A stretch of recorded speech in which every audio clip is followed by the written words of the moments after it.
Hello, in this video I want to show you how to enter the boot menu on Microsoft Surface Pro 8. And to do this we'll need to hold the power key, which is located right here, and at the same time hold the volume up key and do it like this.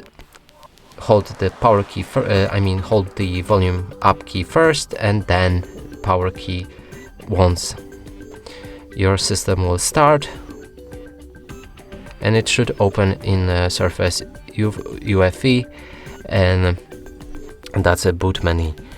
And that's it for this video. Hope you like it. Please consider subscribing to our channel, leave a like and a comment below.